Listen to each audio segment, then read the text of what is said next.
Hi guys, as you can see I've just come back from my track day. So let me set it off so you can hear me better. I've just come back from my track day at Goodwood.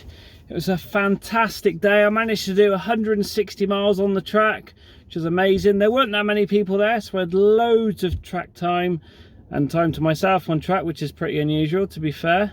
Now at the end of this video I will put a onboard video of me going around the track if anyone's interested. It's probably not the world's fastest lap round, but I thought it was alright. I didn't push the car too hard because, again, I haven't driven the car in 4 years, so I just drove it reasonably fast.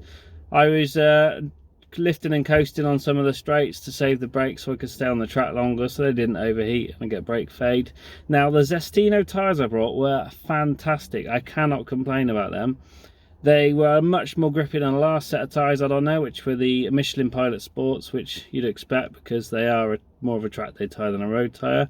Now I did have one problem with the car. My first session the engine management light came on, and then on my second session I had a bit of a misfire between 3,000 and 5,000 RPM, which is very unusual for this car because I've never had any engine management lights or any issues with the car the whole time I've owned it. So that was a bit of a worry, but after that the car seemed to run perfectly, and as we left the track the engine management light turned itself off. So I'm going to use my eBay special OBD reader and find out what the fault is. Now this is one of the best tools I have ever brought.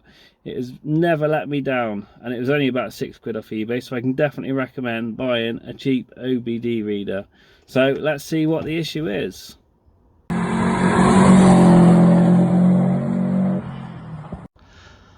So the OBD ports on the Subarus are right under steering wheel, which is the ideal location. So, and the fault code is a P0130, which is an oxygen sensor. I've already had a look, so we'll get one of those ordered and we'll get it fitted.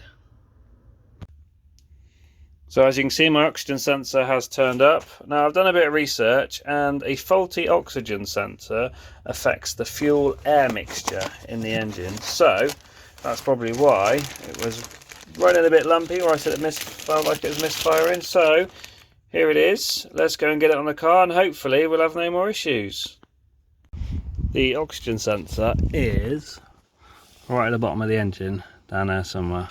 And to get it off, take the wheel off, and it's just behind a arch liner. So, which means we get to use my favourite tool, the Ugga Dugga.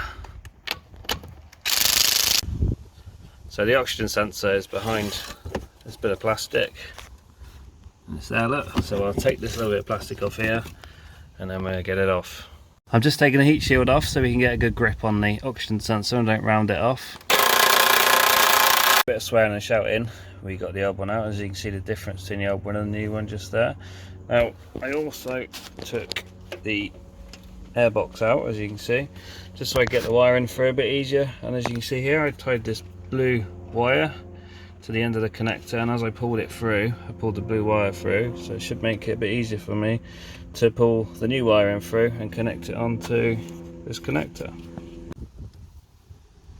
So as you can see, the new oxygen sensor is in, the heat shield is back on.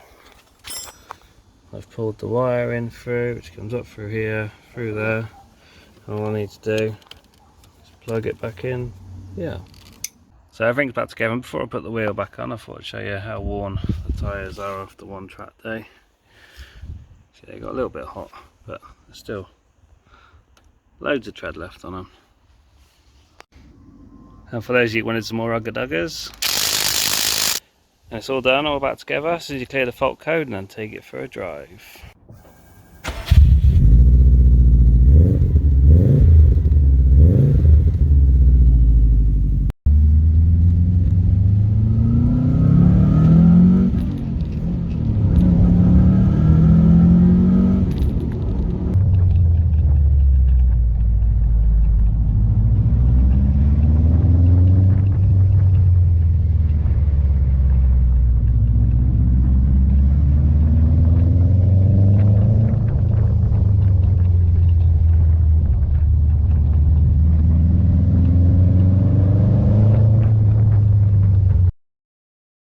So I've just got back off the test drive. Everything seems good, so hopefully that issue is all sorted. As I said at the start of the video, I will now play a clip of me driving around the Goodwood circuit.